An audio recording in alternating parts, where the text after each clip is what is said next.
Hello, everyone, to the RBS podcast. This is the case study about working internationally. But before I say anything, I have a message from the faculty, the RBS faculty and administration. So we want to make a stand that we stand with Ukraine. Our employees and faculty are engaged in various humanitarian aid initiatives. These days, we try to secure undisrupted studies for our students and have expressed our readiness to support the students and academic personnel from Ukraine as much as we can. In the meantime, we are responding to the needs of our current students and community. And with that being said, I want to introduce today's guest. I want you to actually introduce yourself. So in a few sentences, how would you describe yourself?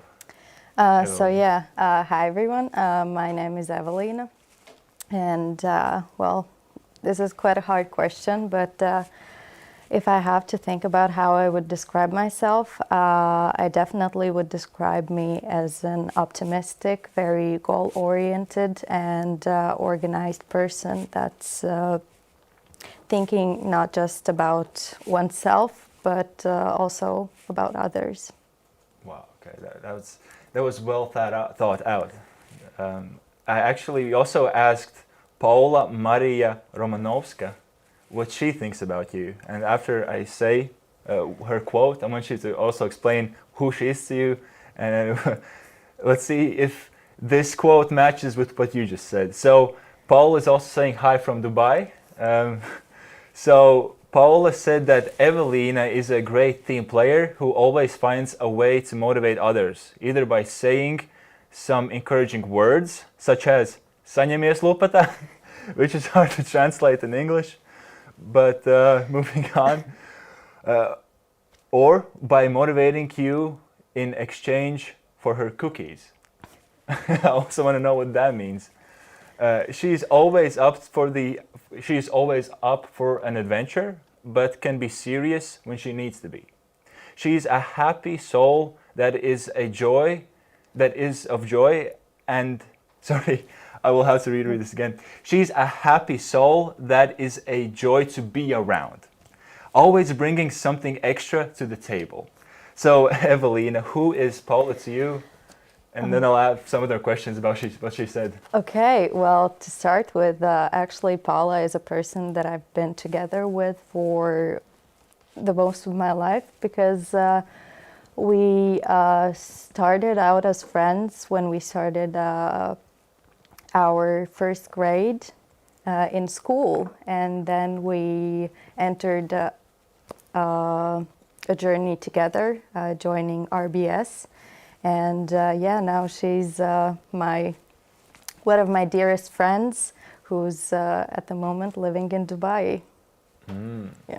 Okay, and what was she talking about when she said that you motivate her in exchange by giving her cookies? Like, what is that? Well, yeah, a thing that really my friends appreciate me for is also my cooking skills, and they're really happy when I treat them with my cookies or something else.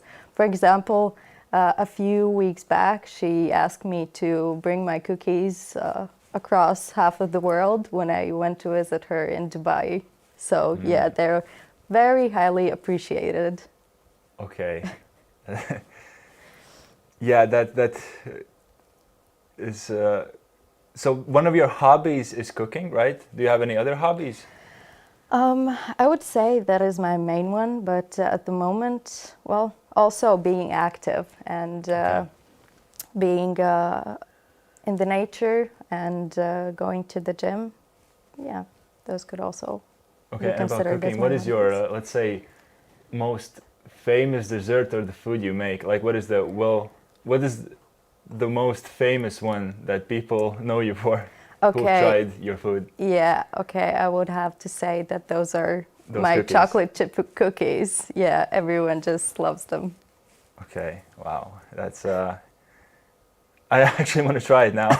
Okay. But moving on, I want you to explain what you are currently doing in your career. So what is your position? What are your responsibilities? What is the company that you work for? Yeah, so currently I'm working in KPMG. I'm associate in risk consulting team in advisory, and in this team at the moment I'm mainly focusing on AML compliance and financial risk management. Okay, and what are your responsibilities include? Like, what is your line of work? How does your day look like?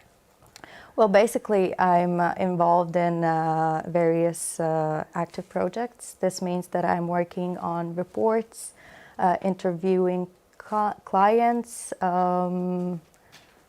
participating in project management to some level. Yeah, I'd say more or less. Okay. What were you doing previously in your career before that? Well, previously, before I started I started in KPMG, I want to say, firstly as an intern when I was studying in the second year here in RBS. And then afterwards, after some break, I rejoined them. So I could say that this is my only proper job experience related to my field where I was studying in. But previously, I'd done some little jobs here and there. I worked in theater, in some cafes, but yeah, more or less KPMG is my one and only place. So you're a loyal employee so far. Yeah. And you've recently, like, I forgot, which class student are you? When did you BBA graduate? 7, so BBA I 7. graduated last summer. Last summer. Yeah. Okay, so you're very new to the market, let's say, the Yeah. job market. Yeah. And I wanted to actually talk about your experience in RBS. So before we start talking about this, I also mentioned this to you and other people, but I'm a first-year student right now, and Evelīna was the president of the student union when I was, let's say, kind of searching for universities to go to. And I'd say Evelīna is one of the reasons why I'm here, because she explained with her team in a very interesting way what life is like at RBS. So yes, I want to thank you for that, helping me make the right decision. But yeah, I want you to elaborate. What have you done during your studies in RBS? Okay, so first of all, it's really glad to hear that we were able to convince someone to join RBS. But about what I've accomplished while I was studying here, well, firstly, I would have to start with my first year. I started by joining the networking dinner organizing team. Okay. And after that, I was approached and I decided to join the student union's board. So I became the president, and due to some changes in our internal regulations, we were board for 1.5 years. And what was really exceptional about this time was that during our time as a board, COVID started. So our time was more about resolving issues, problem solving, finding new ways than just getting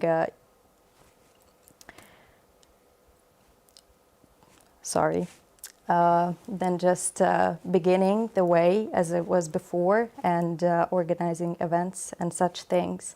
So, yeah. Adapting to the environment. Yeah. Okay.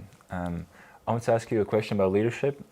It's in continuing your position as the president. So, when you decided to apply for the presidential couple, was that like something that was, like, let's say, almost obvious to you because that's just the kind of person you are, or was that something you pushed yourself to take on more responsibility?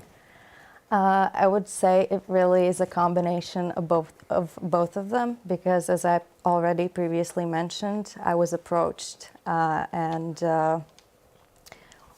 most of the people are always scared to try out new things, take on new responsibilities, to do more. And I was seen as one of the people who could do that and who is willing and able to do that. And I completely agree with that.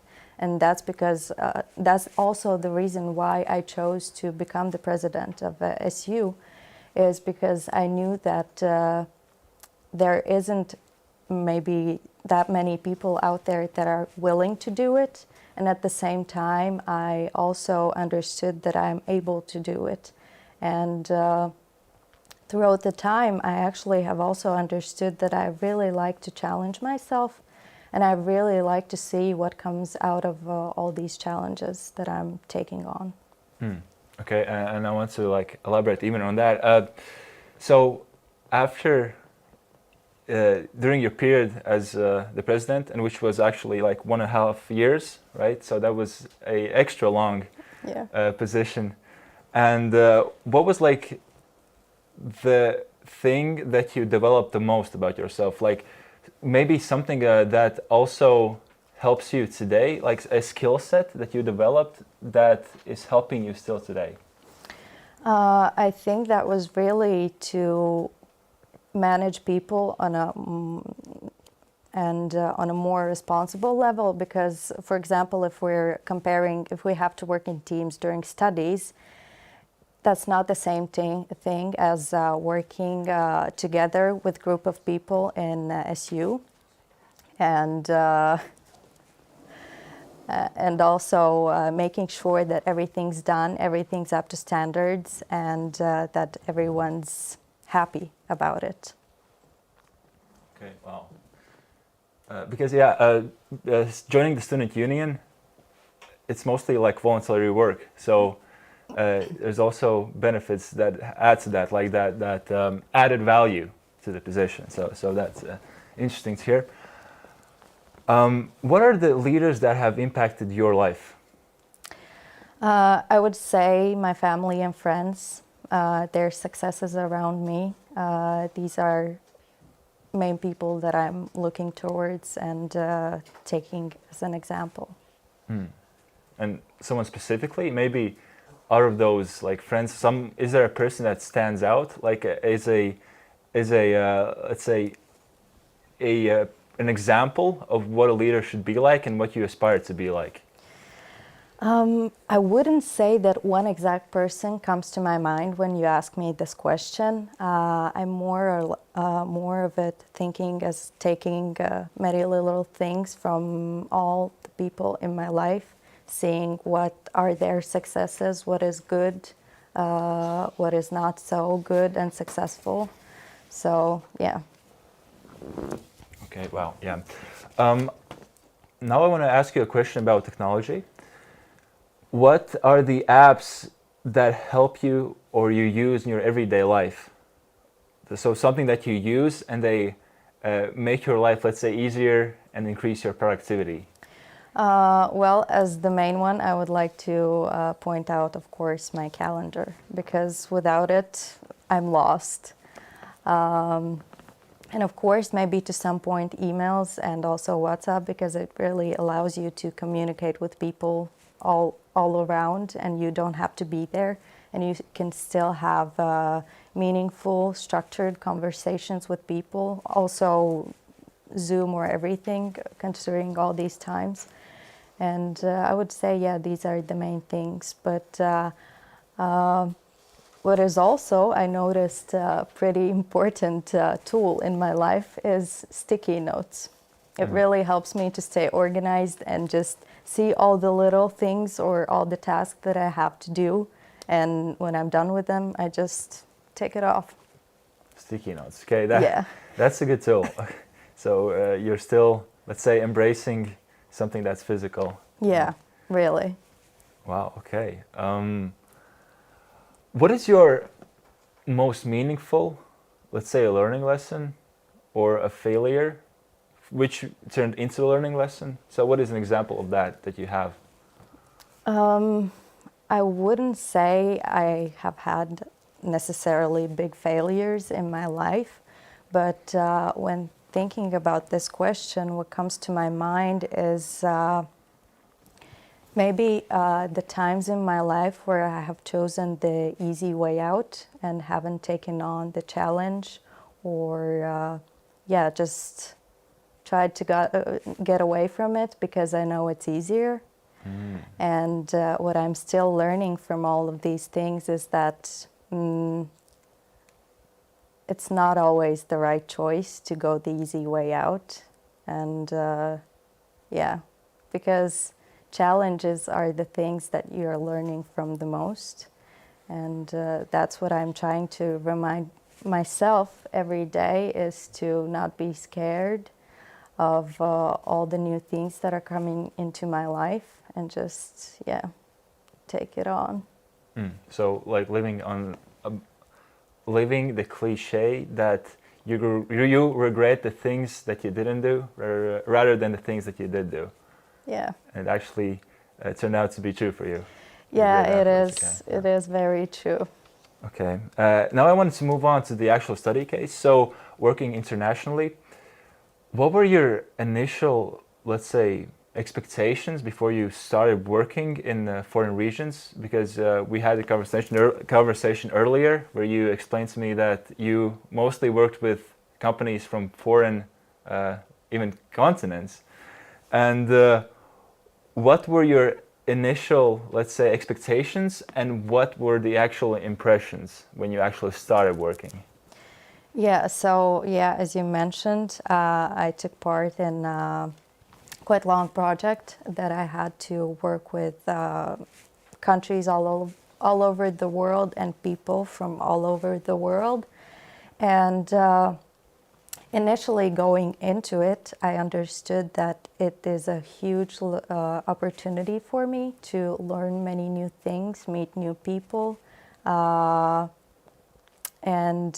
Actually, I didn't expect that much from it, but what I knew was that I'm going to get a lot out of it, but not necessarily certain things. Yeah. You're going to get a lot out of it? But like I didn't pinpoint actual things that I wanted to get out of it. Yeah. Okay. Yeah. You knew that this is something that, one of those things that you won't regret. Yeah. Because, I went in there with low okay. expectations. I didn't want anything out of it, but yeah. Okay.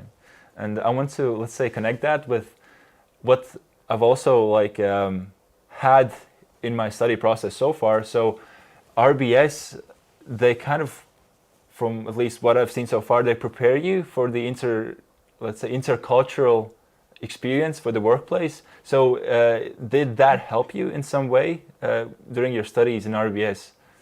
Do you think just from the fact that you were in RBS impacted your experience in a good way? I think to some point definitely, because I remember that during first year studies, one of our courses was I don't remember how it was called, but basically there we were focusing on work cultures in different parts of the world, and it really helped us to get little insights of them.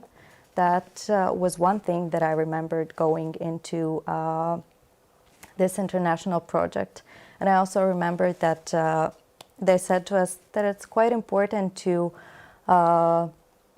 get yourself a little introduced with the culture and work culture and these different parts when you're starting to work with them, just to avoid some unpleasant situations or misunderstandings.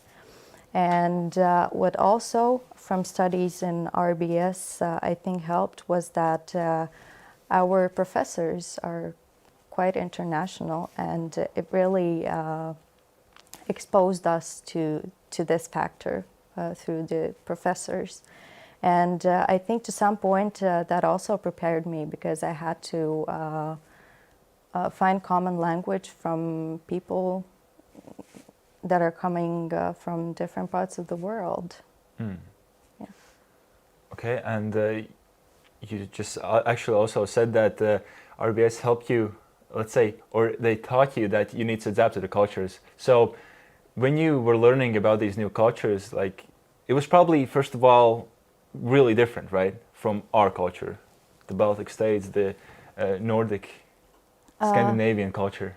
Well, yeah, of course, but I want to also point out that considering that it all happened through quite international companies, yes, we were from different parts of the world, but actually the work culture in the companies was kind of adopted, and it was to some point I would consider very international already. So it wasn't like that that I had to enter a completely different culture, but we were meeting halfway there.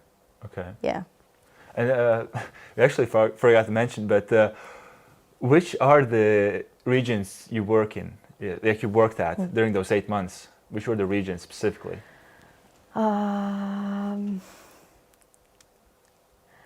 Well, I was working with Southeast Asia and Australia also. Yeah, I would say those are the main ones that I was collaborating with.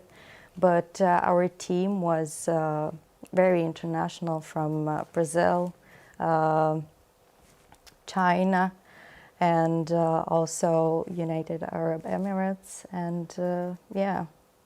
And when you adapted to them, were you also, like, what was your approach to learning about those cultures? When you worked with, let's say, the Southeast Asia companies, did you previously do some research on them, or did you learn from experience? What are they like?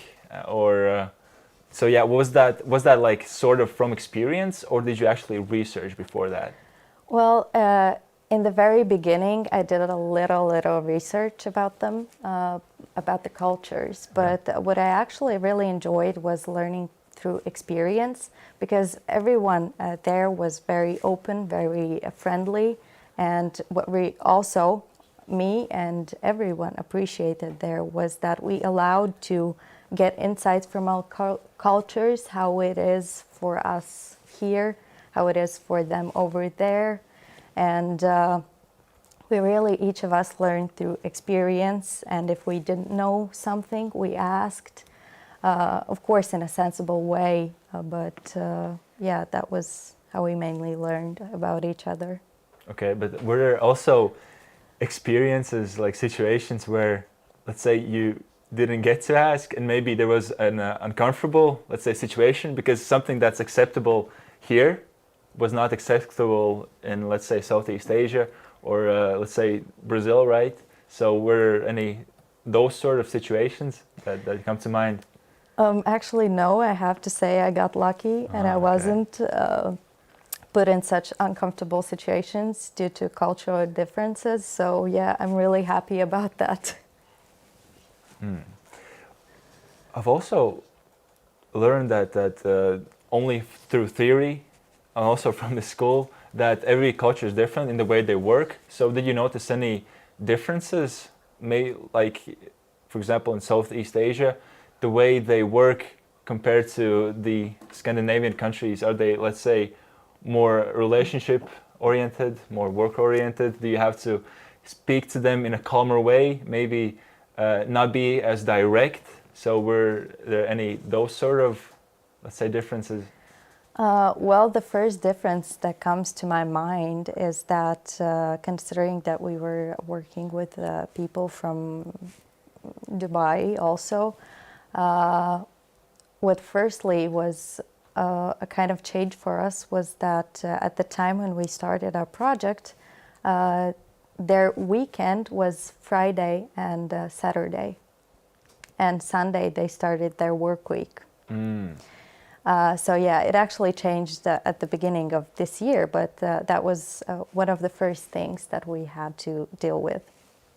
And the other thing that I would also like to point out that I really noticed, for example, working with people from Malaysia, was that they're really calm, they're really optimistic, positive, friendly.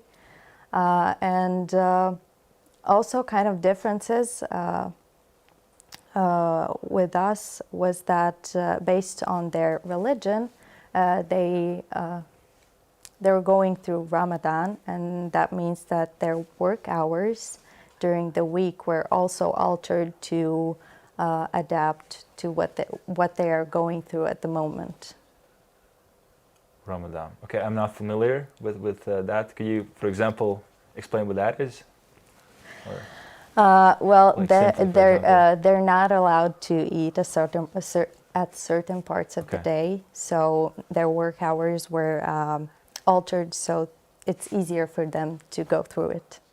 Okay, and you met them through virtual, let's say, world, because did you actually go to those, let's say, regions, or was it all online? Actually, I can say that while working with these people that weren't locally from our office, no, I've never met them in my life. Actually, yes, recently I was traveling and I had the opportunity to meet up with one of those people, but it was just a coincidence. So no, I've actually never met these people like face to face in my life. And not even the let's say the companies that you consulted, not even them. Okay. No. Have you been to those countries though? Actually, no, and yeah, I've never been to any of those countries. Okay, that's interesting. What's possible these days? But what were the other challenges? So you just mentioned that they have, let's say, a different, let's say, schedule, right? So they only work Fridays. They don't work Fridays and Saturdays, but they work Sundays. What were other differences that were kind of challenges that you had to adapt to? Well, the main challenge, I would say, would have to be the fact that in these countries, in majority of these countries that I was working with, English isn't the first language, and their English knowledge wasn't as good maybe as people who are living in Europe or somewhere else. How did you overcome that? Like, how did you deal with that? What steps did you have to take to, let's say, come to terms with that, first of all, and then kind of embrace it and work with it? So I really had to think about how to simplify things for them. For example, how to explain long and difficult sentences as simple as you can, because they know the most primitive words at some points, and you just have to use simple words. You're not trying to sound smart or intelligent, you're just trying to get your point across them. Did it work somewhat? Yes, it worked. Yeah, it really helped to just use simple words and short sentences. Maybe at some points I didn't like how I was sounding because, well, I know better, but at that point that was really the best way to do. But were there not, let's say, some sentences lost in the translation? Because what you basically did was related to finance, right? Did they know the terms of finance? Did they know accounting, for example? Did they know all those financial terms? Or did you also, like, say, had to explain to those companies all those aspects? Well, I would like to correct you. It was more or less related to compliance of anti-bribery and corruption. But during our way of work, it wasn't really that much about the terms. It was, that wasn't the main issue, I would like to say. Yeah. So mostly the language itself? Yeah. Okay. We also, during our conversation, you mentioned time zone differences. And so one of them was that you have different, let's say, holidays, but there's also time zone differences. So tell me about that. Yeah, so the manager that I was working with was from Malaysia, and Well, basically, if we look at our time, she started her work day at 3 a.m. our time and ended it at 11 a.m. So we had to find a way for us to be able to work effectively and to communicate and to really try to adapt to this situation. At some days, I was able to start earlier so that we are able to have working hours overlapping for more time for discussions, for any questions that we have for each other. But yeah, that was a pretty interesting challenge to come across with. I had never expected that I would have to deal with such things in my career, actually. So you mostly just had to adapt in the way that you start your, let's say, workday earlier, but let's say when their workday ended and you had to, let's say, tell them something, you just left kind of a message. Like, how did that work? Because I imagine you just used Gmail, for example. You just send them messages so they reply the next day, because maybe there's some other way you communicated. No, actually, we really respected each other's work hours, and this means, yeah, that if I had some questions after the time that when her workday was already over, then I just sent her either messages on Teams or an email, and was waiting for it the next day. Yeah, and then I came to work and I see that I have received some message at 4:30 a.m. in the night. Yeah. Wow. It's hard to imagine how to adapt to that. Yeah. Must be pretty foreign. Like, must be pretty difficult at first. Actually, yeah, in the beginning I was a little bit scared of how it's going to be, but at the end I could say it wasn't that difficult, and I wouldn't consider it as an issue that I had during this time. Yeah. And about the language barriers as well. So first of all, their vocabulary wasn't as rich, because maybe were they most companies within that region, or were they just some exceptions? First of all. I would say it really it was really depending on the size of the company, So it's the company. Okay. and actually also the countries that they're coming from. Yeah. And what about the documents? In our conversation before this, you mentioned that there were some documents that were not in English, and they were in a language that you did not understand. How did you deal with that? Yeah, so of course, due to security reasons, I was not able to use Google Translate or anything like that. But this was the time where really, yeah, the cultural differences and everything came in handy, because that was the point when we were asking our colleagues to help us understand what's there, if everything's okay there. As I was asking for help to some of my colleagues, there were also colleagues working in different regions asking for our help, for example, with different languages that we know. So you helped each other. Yeah. In a way. Wow. And during your, this was the beginning after your internship, right? This project came to you recently after you joined KPMG. Yes, yeah, you could say that. And you basically, we also talked about this, you basically worked full time within the company, right? You worked full time with other companies, so you mostly didn't feel the environment that KPMG had, and you mostly just were in the environment of those foreign companies. So what was that like? Well, yeah, so this project was a staff loan, which meant that we were working for a different company full time. And what were really the challenges that we faced, our team from KPMG in the beginning, especially myself, was the feeling that I don't belong in either place. So quickly, I myself and also my some of my team members, we understood that we have to find a way to make ourselves feel like home in KPMG, because that's where we are working. And each of us was looking for a way or many different ways to make ourselves belong more, because of the fact that full-time we're working for a different company with a different team.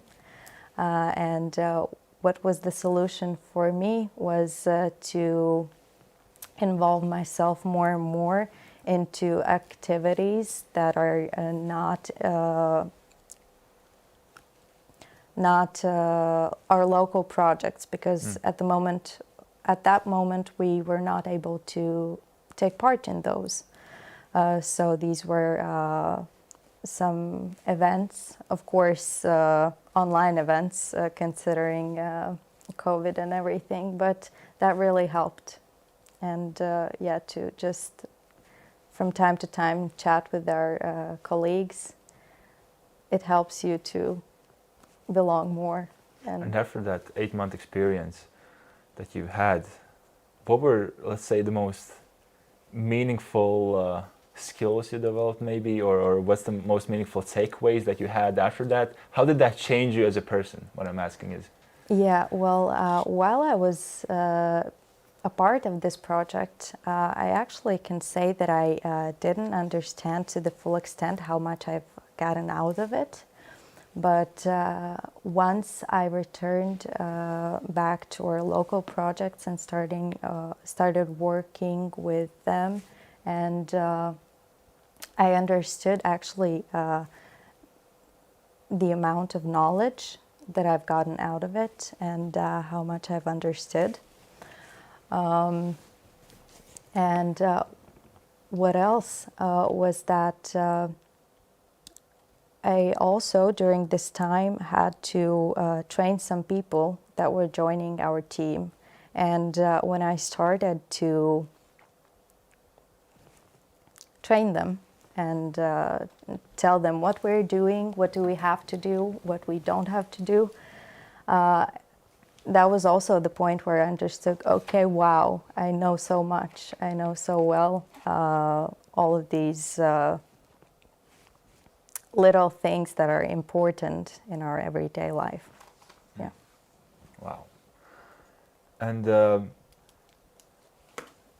as you mentioned also, you had a pleasant experience during these 8 months in a way that also in a way that your cultures were accepting of each other. So the workplace you were in, they were accepting of things you may not know about them, and they were accepting you were accepting things that they might know about you. So do you think that the globalization trend that is happening right now could blur the lines, like blur the cultural differences that are happening, especially in the workplace? Well, from my experience, I would say definitely yes, because I've already experienced it.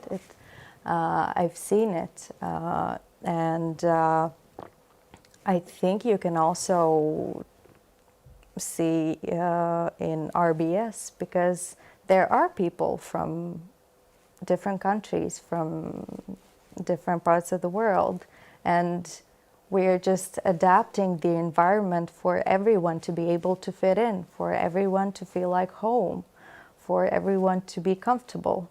So yeah, I definitely agree with that. And also the difference is in a way that some, let's say almost continents, some regions are in a way more relationship oriented. So there are, for example, I think this also applies to the Asian countries, that they mostly have to first get to know the business partner before they work with them and they can actually trust them. But our Scandinavian countries are more, let's say, we are more work oriented, so we have no problem just going down to business with people if it's profitable. So have you noticed that, first of all, and do you think that could also change? I wouldn't say I've noticed that very, very much during my in my experience. But Okay, but were they work-oriented or were they more relationship-oriented? Like the companies that you work for, that you consulted, did they actually have to get to know you before they could trust you?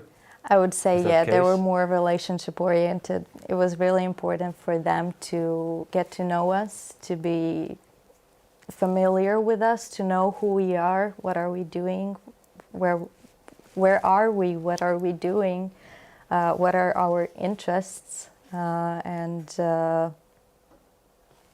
at the same time we had to know these things about them.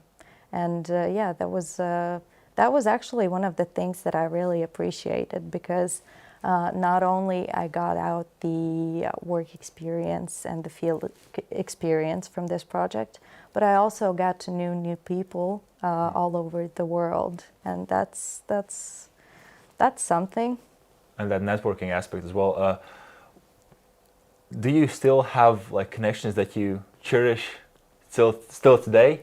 Has that still transferred till today when that project has ended, and all those, let's say, work partners that you had, do you still communicate? Do you still, let's say, maybe ask for advice even some issues? Well, yeah, I have to say definitely, because only after I left the project, I had the opportunity to meet up with one of the people from the team that I was working with. So definitely, I have to say, yeah, I cherish all of those connections that I made during this time, and I feel really grateful about that. I also want to talk about your experience in KPMG, which is a large organization. So what have been, like, let's say, the benefits that you've noticed working in a large organization? What has been your experience so far? What were the, let's say, some things in your everyday life that may not be there if this is still a startup or it does not have as much funds to use? Well, I think it's at this time, I think maybe to some point it's even not that right to compare big companies to startups, because at the moment startups are also very active, very international, and all of this stuff. But I would say that, of course, the stability is one thing that comes with it. Also, the wide range of opportunities that they can offer you. But if we're thinking, for example, about some startups, they're also very international and all this stuff. But yeah, the main thing that I would say maybe is the stability and the large network of people that's coming with it, because startups are something new, something that started not that long time ago, but a company that's been here for a long time comes with many people that have gone through it. Many people are still with them, and I think this is also a very big part of it. I want to now ask you, let's say, more general questions. So about, also this is something that you know about and that you've experienced, but what beliefs do you think that relate, like beliefs about working online have changed? Some misconceptions maybe that existed before, what have changed now? What has changed after the pandemic? Like when everything right now is seeming to go back to normal, except a few things that are happening right now, but the general situation of going back to working on site. Well, about one of the misconceptions that have been broken with this, I would like to say is that maybe before COVID, people were thinking if you're working remotely or working from home, then you're just not working and doing nothing. But these times have shown us that even some people are more capable of being more productive while they're working from home. So I would say, yeah, this is the main thing that I think has changed the way that people think about remote work, about working from home, having your office be at home, and not being in the office. Yeah. How do you think the companies would adapt afterwards when the possibility is that everyone can work both on site and both from home? How would companies adapt? How do you think they would keep that balance? Or like maybe let them decide because you mentioned that the benefits of working from home maybe increase productivity unless there's a person who it's actually hurting, for example, home obligations or having children, right? But do you think this may be a decision that employees could decide for themselves, or like what is your take on that? How would it be afterwards? How do you imagine it? Well, I would say that I see that companies are adapting and that companies see that people also enjoy working from home. So what I also see happening is that companies are starting to offer people hybrid ways of working. So this means if you want, you can come into office a few times a week. If you want, you can be in the office during all the work week if you feel comfortable with it and if you know that it's better for you. And even I've heard that there are some companies, some teams that are not planning to return to on-site work. They're just staying remotely. Do you think that could, let's say, be maintained for a long period of time? I mean, now of course we've seen that, but like working remotely, like most of the employees, do you think that could be kept coherent, like the whole organization, while everything is online for a long period of time, that you know, like all the events are likely to be online, all the communication in between them is going to be online? Do you think that's kind of something that could be implemented, but still all the employees could be productive, or should be there a mix? I want to think that it is possible for the companies to stay fully remote and for people to be engaged and motivated and efficient. But one thing that I really think has to happen if it's like that is that the teams have to meet in real life from time to time, because it really helps people not to lose the feeling that they're part of something, that they're working with actual people and not some robots that are responding them.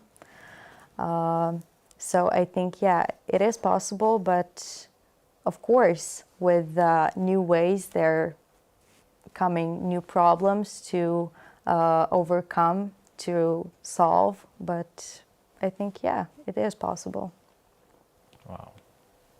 And okay, our podcast is coming to an end, but I still want to ask you a few questions. So I forgot to mention or ask in the beginning about your new role in the alumni board. So tell us about that.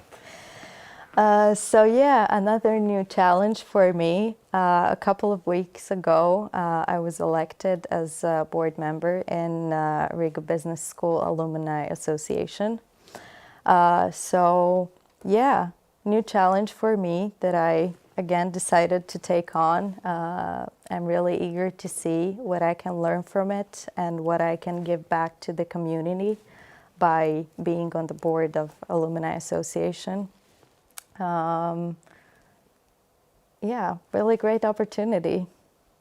Do you have, let's say, any main reasons why the current alumni of RBS should participate in the Alumni Association? Why they should be involved? Any benefits or what they could get out of it? Well, the first thing that I would like to point out is just not to lose the sense of RBS community, because this is one of the things that I really cherish about Riga Business School is the community that we have here. Not considering just bachelor students, but also MBAs, executive MBAs. And this really gives you the opportunity to blend in with everybody. There are people from different parts of the world, from different fields, with different experiences, and it really helps you stay with the community after you graduate. Yeah. Good points. Those are some strong arguments. And my last question to you is, what was your maybe funniest or best memory that you had during your studies in RBS? Okay, so I definitely have to point out one of our project works that we had to do. If I remember correctly, it was for course the firm. We had to make a little movie, so that was very fun, and it ended up with my team, my friends, being in the forest with how are those called? Flashlights or? No, colorful smoke. Oh, okay. Yeah. I got the idea. Yeah, in the forest in the middle of winter. This is one of my favorite memories. Yeah, just making the little movie. Not necessarily about something very, very educational or something like that, but just having great time with my friends and course mates. Okay, did you get a good grade after that? Oh yeah, we did. Wow, okay. So let's end it on that note. So thank you for watching RBS Bottom Line Studio. And as always, the podcast is every 2 weeks, so every Thursday, every second Thursday. And thank you for watching. See you till next time.